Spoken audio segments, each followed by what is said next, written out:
আমার ভাইরা, পৃথিবী এমন একটা পৃথিবী যেখানে মা ছেলের সাথে যায় না, ছেলে মায়ের সাথে যায় না। আমার দয়াল নবী বলে, উম্মত রে, মা তোর আপন, বাবা তোর আপন, ভাই তোর আপন, শ্বশুর আপন, শাশুড়ি আপন, দাদা আপন, দাদি আপন, চাচা আপন, চাচি আপন, জ্যাঠা আপন, সব আপন। কিন্তু উম্মত রে, একটু চিন্তা করলেনি, যেই দিন কবর আসবি সেই দিন তো তোর আপন কেহ না। আমি নবীর উপর দুরূদ শরীফ পড়েছো, আমি নবীর সুন্নতকে মহব্বত করে তারাবির নামাজ পড়েছো, আমি নবীর কথা অনুযায়ী রোজা ছিলে। উম্মত, যেই দিন তুমি চরমক্কা গ্রামে তোমার বসবাসের ঘর ছেড়ে যখন তুমি কবরের মধ্যে রওনা হবে, মরা খাটের মধ্যে যখন তোমার লাশটা তুলবে, পিছে পিছে মানুষগুলা বলবে, আল্লাহু রাব্বি মুহাম্মদ নবী, আল্লাহু রাব্বি মুহাম্মদ নবী বলে বলে যখন কবরের পাড়ে তোমার লাশটা নিয়ে যাবে, ওই দিন তুমি বুঝতে পারবে চেয়ারম্যান তোমার পর, মেম্বার তোমার পর, ভাই তোমার পর, বাবা তোমার পর, মা তোমার পর। উম্মত রে, আমি রাসূলের কথাগুলা ভালো মতো মেনে রোজা রাখো, নামাজ পড়ো, মা বাবার খেদমত করো। যেই দিন তুমি পর হয়ে একাকী হয়ে যখন কবরের দিকে রওনা দিবে, কবরের পাড়ের থেকে তুমি চিৎকার মারবে, আল্লাহ, আমি একাকী কিভাবে কবরে থাকবো, আল্লাহ, একাকী কিভাবে আমি কবরের দিন কাটাবো। আমার নবী বলেন, ওই মুহূর্তে তোমার যদি ঈমান থাকে, আমলগুলো যদি তোমার কবুল হয়ে থাকে, তুমি চক্ষু খুলে দেখতে পাবে পৃথিবীর মানুষ যেই কবরে তোমার কাছে পর হয়ে গেল, তুমি দেখতে পাবে আমি রাসূল কবরের ভিতরে দাঁড়াইয়া দুই হাত ফেলে এমনি দাঁড়াই থাকবো, তুমি উম্মতের লাশটা আমার কোলে তুলে নিতে ধরে বলেন সুবহানাল্লাহ। সাহাবায়ে কেরাম রোজা ছিলেন, খলিফাতুর রাসূলগণ রোজা ছিলেন, সাইয়েদনা আবু বকর, ওমর, ওসমান, আলী রোজা ছিলেন। কিন্তু রোজা থাকার পরও, নামাজ পড়ার পরও, মা বাবার খেদমত করার পরও তারা বেশি বেশি কবরের চিন্তায় আল্লাহর জমিনে কাঁদতেন। জোরে বলেন সুবহানাল্লাহ। হযরত বেলাল আযান দিচ্ছেন। আমার ভাইরা, আযান শিখবেন, আযান শিখবেন। আযান যারা দিতে পারে বা দেন, তাদের সাথে হযরত বেলালের হাসর হবে। জোরে বলেন সুবহানাল্লাহ। আপনার কি হযরত বেলালের সাথে বেহেশতে যাওয়ার ইচ্ছা আছে কিনা? তাহলে কি দিতে হবে? আযান। আযান আযান দেওয়ার অভ্যস্ত হবে। আযান দিলে পজিশন কমে না। আমি আন্তর্জাতিক স্পিকার অনেকে বলেন, কিন্তু 22টা রাষ্ট্র আমি সফর করেছি, 13 বার আল্লাহ মক্কা মদিনা নিয়েছেন, তারপরে এখন সুযোগ পাইলে নিজের মাদ্রাসা মসজিদে আমি আযান দিই। কারণ আযান দিতে এত ভালো লাগে। আল্লাহু আকবার, আল্লাহু আকবার, আল্লাহ মহান। বান্দা যখন বলবে আল্লাহ মহান, আমার আল্লাহ বলবে, বান্দা তুইও আমার জন্য মহান। জোরে বল সুবহানাল্লাহ। বান্দা, তুই যখন আমাকে স্বীকার করলি আমি মহান, আমি আল্লাহ মহান হয়ে তোকে জান্নাত দান করব। জোরে বল সুবহানাল্লাহ। আপনাকে আযান শিখতে চান কি চান না? অনেকের যদি হুজুরে বলে একটু আযান দেন, হুজুর আমার গলা খুব মোটা, গলার আওয়াজ করাতের মতো আওয়াজ হয়, ঘের ঘের ঘের ঘের করে। আযান, হযরত বেলাল মসজিদে নববীতে আযান দিচ্ছেন। কোন মসজিদ? যেই মসজিদে এক ওয়াক্ত নামাজ পড়লে 50,000 ওয়াক্তের সওয়াব পাওয়া যায়। জোরে বলুন সুবহানাল্লাহ। ওই মসজিদটা হচ্ছে মসজিদে নববী। হযরত বেলাল আযান দেন, আল্লাহু আকবার, আল্লাহু আকবার, আল্লাহু আকবার, আল্লাহু আকবার, আশহাদু আল লা ইলাহা ইল্লাল্লাহ, আশহাদু আল লা ইলাহা ইল্লাল্লাহ। সবাই এবার জোরে জোরে বলুন, আশহাদু আন্না মুহাম্মাদুর রাসূলুল্লাহ। বেলালের আযান হলো। হযরত বেলাল আযান দিলেন। আযান দেওয়ার পরে মসজিদে নববীতে চতুর্দিকে মানুষ যাকে যাকে যাকে যাকে মসজিদের মধ্যে আগমন করলো নবীজির পিছে নামাজ পড়ার জন্য। আমার নবী হঠাৎ করে দেখে মসজিদের বাহিরে দরজার কিনারায় কে যেন সিজদায় পড়ে পড়ে কাঁদতেছে। আল্লাহর নবী ওই জায়গার মধ্যে গিয়ে দেখলেন হযরত ওসমান গনি সিজদায় পড়ে পড়ে কবরের চিন্তা অস্থির হয়ে কাঁদতেছেন। জোরে বলেন সুবহানাল্লাহ। হযরত ওসমান গনি কাঁদে। আল্লাহর নবী ডাক দিয়ে বলে, ওসমান, ও আমার ওসমান, মসজিদ আজাদ হলো, সমস্ত সাহাবায়ে কেরাম মসজিদে প্রবেশ করলো, তুমি মসজিদের বাইরে, তুমি দরজার কিনারায় সিজদায় পড়ে পড়ে কেন কাঁদছো? হযরত ওসমান গনি কেঁদে কেঁদে বলে, ইয়া রাসূলুল্লাহ, ইয়া হাবিবাল্লাহ, হুজুর আমি এই জন্য কাঁদি, আমি ধনী সাহাবী, সব কিছু দুনিয়ার জন্য, আখিরাতের জন্য তো আমি কিছুই করতে পারিনি, কবরের দিনটা আমি কি করে কাটাবো, কবরে কিভাবে রাত কাটাবো, দিন কাটাবো, ওই চিন্তা আমাকে কাঁদাচ্ছে। আল্লাহর নবী চক্ষু মোবারকের পানি মোবারক ছেড়ে দিয়ে বলে, ওসমান তুমি কেঁদো না, আমি রাসূল ওয়াদা দিলাম যে কবরে শহীদ হওয়ার পরে তুমি কবরে যাবে, ওই কবরে তুমি যাওয়ার আগে আমি রাসূল তোমার কবরে থাকবো। আরো জোরে বলেন সুবহানাল্লাহ। হযরত ওসমান গনি এবার প্রশ্ন করলেন, আয় আকা ইয়া রাসূলুল্লাহ, আমি শহীদ হব আপনি বলেছেন, হ্যাঁ ওসমান তুমি শহীদ হবে, তবে বোঝা গেল কোন সাহাবী কিভাবে মরবে, কে শহীদ হবে, আমাদের নবী ওই খবর জানে কি জানে না? আরো জোরে জানে কি জানে না?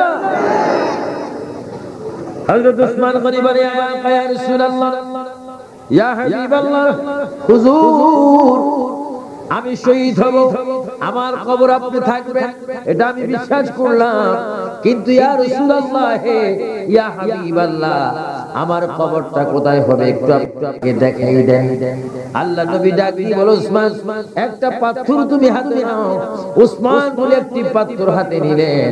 আল্লাহ নবী বলল, ওসমান তুমি পাথরটা সামনের দিকে মারো। ওসমান সামনের দিকে যখন পাথরটা মারলো, কিছু দূর গিয়ে পাথরটা পড়লো। আল্লাহর নবীকে এবার ওসমান বলে, হুজুর পাথর মারলেন, পাথর তো পড়লো। আল্লাহ রাসূল বলে, ওসমান তুমি শোনো, ওই যেখানে গিয়ে তোমার মারা পাথরটি পড়েছে সেইখানে তোমার কবর হবে, আর এইখানে আমার রওজা হবে। এই জন্য ওসমান তোমার কবর থেকে আমার রওজার মাঝখানে কোন ব্যক্তির কবর যদি হয় কিয়ামত পর্যন্ত ওই কবরে কোনো আযাব হবে না। ওসমান গনি কেঁদে দিলেন, ইয়া রাসূলুল্লাহ, এই কথাটা আমাকে আগে কেন শুনাইলেন না? আমার যত শক্তি ছিল ওই শক্তি দিয়ে আমি পাথর মারতাম, কোটি কোটি ইমানদারকে আমি জান্নাতি বানাই দিতাম। আল্লাহর নবী ডাক দিয়ে বলে, ওসমান এটা তোমার দায়িত্ব, কর্তব্য নয়, এটা আমার। আমার কোন উম্মত যদি রোজা রাখে, যদি কবরের মধ্যে আসে, আমার উম্মত যদি ঈমান নিয়ে কবরে আসে, মা বাবার খেদমত করে যদি কবরে আসে, আমি রাসূলের মুহাম্মদের দুরূদ শরীফ পড়ে যদি কবরে আসে, আল্লাহর ইবাদত নামাজ পড়ে যদি আমার উম্মত কবরে আসে, ওলি আল্লাহর গোলামি জিয়ারত করে যদি আমার উম্মত যদি কবরে আসে, কে কিভাবে কবরে আসবে আমি রাসূল খবর জানি। আজরাইল তাদের প্রাণটা নেওয়ার আগে আমি রাসূল তার সামনে যাইয়া আমার নিয়ে যাতে আমার উম্মতকে আমি কবরে নিয়ে আসি। আরো জোরে বলেন না সুবহানাল্লাহ। আমাদের মৃত্যুর সময় নবী আমাদের সামনে আসো, এটা আমরা চাই কি চাই না? চাইতে হলে নামাজ লাগবে কিনা? আরো জোরে নামাজ, রোজা, কোরআন শরীফের তেলাওয়াত, মা বাবার খেদমত, আল্লাহর ইবাদত, ওলি আল্লাহর মুহাব্বত, সুবহানাল্লাহ। জন্য আমার ভাই যত কিছু করেন না কেন, নামাজ রোজা ঠিক রাখবেন। আর নামাজ না পড়লে এগুলাকে আমি সুন্নি বলি না। কারণ কোন বউ যদি শ্বশুর বাড়িতে যায়, তার সাথে অলংকার যায় কি যায় না? হাতে চড়ি, গলায় হাত, নাক, কানে কি, কানের দুল, নাকে নাকের ফুল, অনেক কিছু নিয়ে যায়। এগুলো হচ্ছে বউর অলংকার। আর সুন্নিদের অলংকার হচ্ছে নামাজ, সিজদা, রুকু, ওযু, জিয়ারত, মা বাবার খেদমত, এগুলো হচ্ছে সুন্নিদের বউর অলংকার। আমাদের অলংকার দেখে ফেরেশতারা ঠাস ঠাস করে জান্নাতের দরজা খুলে দেবে। চিৎকার দিবেন সুবহানাল্লাহ। এজন্য নামাজ দৈনিক কয়েকত, আপনারা পড়েন কয়েকত? সবাই ফাঁসক্ত পড়েন? মিশা কথা জায়গা পাইতেছেন? হ্যাঁ, সবাই তো ফাঁসক্ত পড়েন না। অনেকে সপ্তাহে পড়ে মাত্র একবার। মাসে 4 বার। আবার অনেকে আছে প্রাইভেট মুসলমান, এগুলা বছরে পরে 2 বার। হ্যাঁ, 2 ঈদের নামাজ ছাড়া আর কোন নামাজ পড়ে না। সব বরাত আবার বিশ্বাস করে আল্লাহর কাছে যায় কাঁদে, আল্লাহ গুনাহ করলে করছি আর আমার কি পয়সা দে। তা আল্লাহ বলে বান্দারে আমি তো রহমানু রহিম, আমি তো তোকে বারবার দিচ্ছি কিন্তু তুই বারবার তো নামাজ পড়ছিস না, এজন্য আমি আল্লাহ তোর জন্য কি, ও বান্দা একটু নামাজ পড়ো। নামাজ যদি পড়তে পারো আমি আল্লাহর সাথে তোর বন্ধুত্ব সৃষ্টি হয়ে তাফাজ্জুল মাওলানার মতো তুমি একজন ওলি আল্লাহ হবে। জোরে বলো সুবহানাল্লাহ, আরো জোরে বলুন না সুবহানাল্লাহ। সবাই জোরে জোরে বলুন ইয়া রাসূলুল্লাহ, আরো জোরে।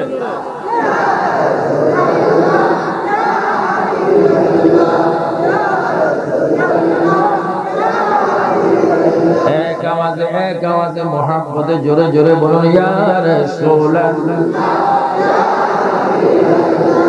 ইয়া রাসূলুল্লাহ।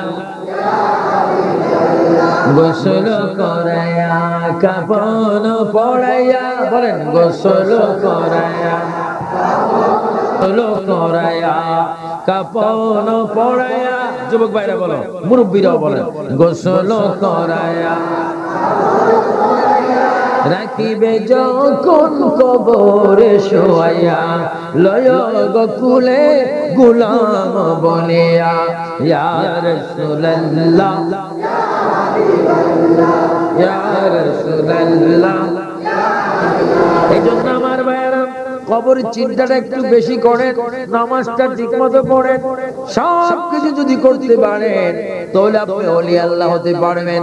যেমনি ভাবে ওলি হয়েছেন খাজা গরিবে নওয়াজ, যেমনি ভাবে ওলি হয়েছেন হুজুর গৌসে পাক, যেমনি ভাবে ওলি হয়েছেন বাদ নকশবন্দি, যেমনি ভাবে ওলি হয়েছেন মুজাদ্দিদ আল-ফিসানি, যেমনি ভাবে ওলি হয়েছেন কুল আউলিয়া কেরাম ইবাদত করে করে মহান আল্লাহর কাছে তারা মাহবুব বান্দা হয়ে গেছেন। জোরে বলেন সুবহানাল্লাহ। এখন আমরা সুন্নি, আরো জোরে আমরা কি সুন্নি হয়ে যদি নামাজ না পড়ি, সুন্নি হয়ে যদি নামাজ না পড়ি, এর চেয়ে দুঃখের আর কোনো ব্যাপার থাকতে পারে না। এই জন্য আমি আবু সুফিয়ান আবিদ আল-কাদি আপনাদের হাতে ধরে সুন্নি বাহিনীর পায়ে ধরে আমি অনুরোধ করে যাব, আপনার 5 ওয়াক্ত নামাজটা ঠিক মতো পড়বেন এবং ইবাদত করবেন কার? মুহাব্বত হবে রাসূলুল্লাহ। যারা বলে মুহাব্বত কার? খিদমত হচ্ছে মা বাবা। যারা বলে খিদমত কার? আমাদের অনেকের মা বাবা আছে, অনেকের নাই, কিন্তু দেখবেন রোজার দিন অনেকে মা বাবাকে বাদ দেয় না। মা বাবাকে বাদ না দিয়ে ভিন্ন খাওয়ায়, কিন্তু নিজের বিবির প্রেমে পড়ে নিজে জুদা খাচ্ছে, ভিন্ন সেপারেট খাচ্ছে। কিন্তু কোন ছেলে যদি মা বাবার অন্তরে কষ্ট দিয়ে রোজা রাখে, তার রোজা আল্লাহর দরবারে কবুল। এজন্য আমার ভাইয়েরা আওয়াজ দিয়ে বলেন, আমরা আমাদের মা বাবাকে, আল্লাহ রাসূলের পরে মা বাবাকে মেনে তাদের খেদমত করতে চাই কি চাই না?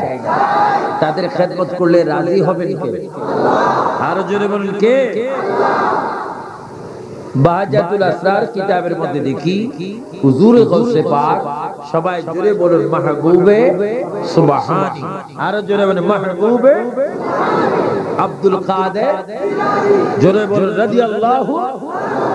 তিনি বড় একজন ওলি। জোরে বলুন গৌসে পাক বড় একজন কি? ওনাকে ওলি বললে এটা ওনার শান হবে না, বরং উনি ওলি বানানে ওয়ালা। তিনি ওলি বানান। শিক্ষকরা ছাত্রকে আলেম বানান, হ্যাঁ, অনেক হেল্পারকে ড্রাইভার বানান, অনেক অশিক্ষিত মানুষকে শিক্ষিত বানান শিক্ষক। কিন্তু হুজুর গৌসে পাক বলেন, আমি এমন একজন আল্লাহর বান্দা, আমি ওলি বানাইতে পারি। জোরে করে সুবহানাল্লাহ। শুধু ওলি বানাইতে পারি সেটাও না, আমি মৃত ব্যক্তিকে জিন্দাও করতে পারি। শুধু জিন্দা করতে পারি সেটাও না, আমি অনেক কিছু করতে পারি যেটা অনেক রাজা প্রজা বাদশা করার পক্ষে সম্ভব না। কিন্তু আব্দুল কাদের জিলানী বলেন, আমি এত বড় ওলি, তারপরও আমি আমার মা উম্মুল খায়ের বিবি ফাতেমাকে আমি বেশি ভয় করতাম, কারণ ওনার পায়ের নিচে আমার বেহেশত। আল্লাহু আকবার, বল আল্লাহু আকবার। এবার বলো ইয়া রাসূলুল্লাহ, এবার বলো ইয়া গাউসে পাক, ইয়া গাউসুল আযম আব্দুল কাদের জিলানী রাদিয়াল্লাহু তাআলা আনহু। আমরা ওনাকে মানি কি মানি না? হুজুরে গাউসে পাক মৃত ব্যক্তিকে কি করতেন? জিন্দা করতেন। আমরা তো অনেকে রোজা রাখি, মাকে শ্রদ্ধা করে না। আমি আজকে সুন্নি ভাইদের সামাজিক কথা এই জন্য বলতেছি, কারণ আমাদের ইবাদতের জন্য যেমন সচেতন হতে হবে, তেমন মা বাবার খেদমতের জন্য আমাদের সচেতন হতে হবে। কারণ আল্লাহ রাসূলের পরে বড় হক যার, তিনি হচ্ছেন মা এবং বাবা। আরো জোরে মা এবং বাবা, মা এবং বাবা। হুজুর গাউসে পাক আব্দুল কাদের জিলানী একদিন ওনার মাকে ডাক দিলেন। সবাই একবার আমার সাথে বলুন তো দেখি, মা। কি আপনাদের কি মায়ের সাথে কি শত্রুতামি আছে না? আর তো এমন জোরে জোরে ডাক দিবেন, অনেক মায়ের কানে যেন মাইকের আওয়াজ গিয়ে যেন মা বাধ্য হয় সন্তানকে দোয়া করে দিতে। আর একটু জোরে বলেন মা, মা। এবার বলেন বাবা, এবার আল্লাহ, এবার বলেন ইয়া রাসূলুল্লাহ। এই চারটি নামের মধ্যে মজা আছে কিনা? কেউ যদি মুসিবতে পড়ে মা ডাক দেয় না, বাবার কথা একটু কম আসে, প্রথম কি আসে? মা। না আপনাদের দেশে এই কথা বলে শাশুড়ি। হ্যাঁ হ্যাঁ, অনেকে তো শাশুড়ির মায়া, মায়ের মায়া বলে যায়। হুজুরে গাউসে পাক ওনার মাকে ডাক দিলেন, মা। তো উম্মুল খায়ের বিবি ফাতেমা বললেন, বাবা কি বলো মা, আমি যদি আপনার একটি উপকার করে থাকি, আপনি কি আমাকে দুধের দাবি থেকে মুক্তি দিবেন? সুবহানাল্লাহ। কিসের দাবি? আমাদের মায়ের মুখে আমরা কি খেয়েছি? দুধ খেয়েছি। আর অনেক জালিম ছেলে আছে মায়ের গায়ে হাত তোলে, মাকে গর্দানের মধ্যে ধাক্কা দিয়ে ঘর থেকে বাহির করে দেয়, যা বাহির হয়ে যা। আমার বাবারা মার সাথে বেয়াদবি করে 30 রোজা না, 30 কোটি রোজা যদি তুমি রাখো, 30 কোটি তারাবি যদি পড়ো, 30 লক্ষ বার যদি হজ করো, তোমার কোন ইবাদত কবুল হবে না যতক্ষণ মা তোমাকে ক্ষমা। যেন খবরদার মায়ের সাথে যেন বেয়াদবি না হয়। আজকে মাহফিল থেকে যখন শেষ মোনাজাতের পর আপনারা যখন যাবেন, যাদের মা ঘরে আছে তাদের মায়েকে গিয়ে সালাম দিবেন, আসসালামু আলাইকুম বলবেন, মায়ের কপালে একটা চুমা খাবেন, মায়ের হাতের তালুতে একটা চুমা খাবেন, অবশেষে মায়ের পায়ের বৃদ্ধ আঙ্গুলে পায়ের তালুতে চুমা খাবেন। মা বলবে, বাবা আজকে তুমি মাজারের মাহফিল থেকে এসে একবার আমাকে কপালে চুমা দিচ্ছ, একবার হাতে চুমা দিচ্ছ। ও মা, ও বাবা, তুই আমাকে পায়ে চুমা দিচ্ছ, কারণ কি? এই চুমা তুমি গতকালও দেয়নি মা। ওই চাঁদপুরের আবু সুফিয়ান আবিদ সাহেব বলেছেন, মাগো তোমার কপালে, তোমার পায়ে বা তোমার হাতে যদি একটা চুমা খেতে পারি, দয়ার রাসূল হাদিস শরীফ বলেছে, সে যেন দুনিয়ায় বসে বসে জান্নাতের দরজায় চুমা খেয়েছে। ধরে বলো সুবহানাল্লাহ, আরো জোরে বলো না সুবহানাল্লাহ। আপনারা মা বাবার কপালে চুমা খেতে চান কিনা? এটা কোনো শরমাইবার লজ্জা আছে? চুমা চুমা মায়ের কপালে, বাবার কপালে, মায়ের হাতে, বাবার হাতে, মায়ের পায়ে, বাবার পায়ে, বাবার তলা। আমি যতবার 96 আমার আব্বা জান ইন্তেকাল করেছেন, আল্লাহর ওলি ছিলেন হযরত মাওলানা দরবেশ নসর হা রাহমাতুল্লাহ আলাইহি। আমি যেই দিকে যেতাম, লন্ডন, আমেরিকা, ফ্রান্সে যেই দিকে যেতাম, বাবার কদমের নিচে চুমা খেতাম। বাবাই দিতেন না, বাবা লক্ষ লক্ষ মানুষ তোমার কথা শুনে আর তুমি তোমার জবান দিয়ে আমার পায়ে চুমা দিচ্ছ, এটা হয় না। বলতাম, বাবা আসওয়াদ চুমা দিলেও তো শান্তি নাই, বাবার কদমে চুমা দিলে তো শান্তি। কারণ রাসূল বলেছে প্রত্যেকটি সন্তানের ব্যস্ত হচ্ছে মা বাবার পায়ের নিচে। জোরে কোন সুবহানাল্লাহ। ও সুন্নি ভাইরা আওয়াজ দিয়ে বলুন, মা বাবার কদমে চুমা খাইতে চান কিনা? মা বাবার সম্মান, মা বাবার জন্য সম্মান। এখন কেউ বলবেন হুজুর আপনি যে কথা বললেন আমার মন বড় পেরেশান হয়ে গেল, হুজুর আমার মাও নাই আমার বাবাও নাই, এখন আমি কি করি হুজুর? আমার বাবা তো কবরে, আমার মা তো কবর, আমি কি করি? আল্লাহ রাসূল তারপর শিক্ষা দিয়েছেন উম্মত তুমি পবিত্রতা হয়ে ওযু করে কবরের পশ্চিম পারে দাঁড়িয়ে যাও, আমার উপর দুরূদ শরীফ পড়ে সূরা ফাতিহা ইখলাস পড়ে এবার তুমি দুই হাত আকাশের দিকে তুলে এবার চোখের পানি ছেড়ে ছেড়ে বলো রব্বির হামহুমা কামা রাব্বায়ানি সগীরা। আমার ভাইরা জোরে জোরে বলো রব্বির হামহুমা কামা রাব্বায়ানি সগীরা। আল্লাহর নবীর উম্মত তোমার মা নাই বাবা নাই, তুমি মা বাবার কবরে পশ্চিম পাশে দাঁড়িয়ে যদি চোখের পানি ছেড়ে ছেড়ে যদি মায়ের জন্য বাবার জন্য একটু কেঁদে যদি দোয়া করতে পারো, আর যদি বলো আল্লাহ আমার মা আমাকে পেটে দাঁত পড়েছে, আল্লাহ আমি ছোট্টবেলায় দাঁত ছিল না, ওয়া ওয়া করে কাঁদার পড়ে মা জননী বুক থেকে আমাকে দুধ দিয়েছে, এমন মা আজকে দুনিয়ার মধ্যে নাই রে আল্লাহ। আমার মা আমাকে যত আদর করতো তুমি তার চেয়ে বেশি আদর আমার মাকে তুমি কবরের মধ্যে করো। রাসূল পাক বলেন এইভাবে কেঁদে কেঁদে যদি কোনো সন্তান মা বাবার জন্য দোয়া করে কাঁদতে পারে, তার চোখের পানি নাকের অর্ধেক সীমানা পার হওয়ার আগে আল্লাহ তাআলা সন্তানের চোখের পানির দিকে তাকাইয়া মা বাবার কবরকে জান্নাত বানাইয়া দেয়। জোরে বলুন সুবহানাল্লাহ। আল্লাহু আকবার বলেন। আমরা মা বাবার খেদমত চাই কি চাই না? মা বাবা যদি মরে যায় জিয়ারত চাই কি না? হুজুর গাউসে পাক আব্দুল কাদের জিলানী রাদিয়াল্লাহু তাআলা আনহু তিনি বড় ব্যক্তি ছিলেন, মৃত ব্যক্তি জিন্দা করেছেন, চোর ব্যক্তিকে ওলি বানিয়ে দিয়েছেন, মারা মানুষকে তিনি জিন্দা করেছেন। উনি মা খেদমত কিভাবে করেছেন দেখেন। উনি বলে মা আমার জীবনে যদি আপনার কোনো খেদমত করে থাকি আপনি দুধের দাবি থেকে আমাকে মুক্তি দিবেন কিনা? মা জননী বলে বাবা তুমি ছোট্ট একটি বাচ্চা, এমন কি উপকার তুমি আমার করেছো? আমি যখন তোমার পেটের মধ্যে ছিলাম আঙ্গুর বাগানে তুমি গিয়েছিলে আঙ্গুর খাওয়ার জন্য, মাগো ওই আঙ্গুর বাগানে আঙ্গুরের জায়গায় তুমি যখন হাত দিয়েছিলে ওইখানে বিষাক্ত সাপ ছিল, ওই সাপটা তোমাকে দংশন করলে আমি পৃথিবীতে আসতে পারতাম না।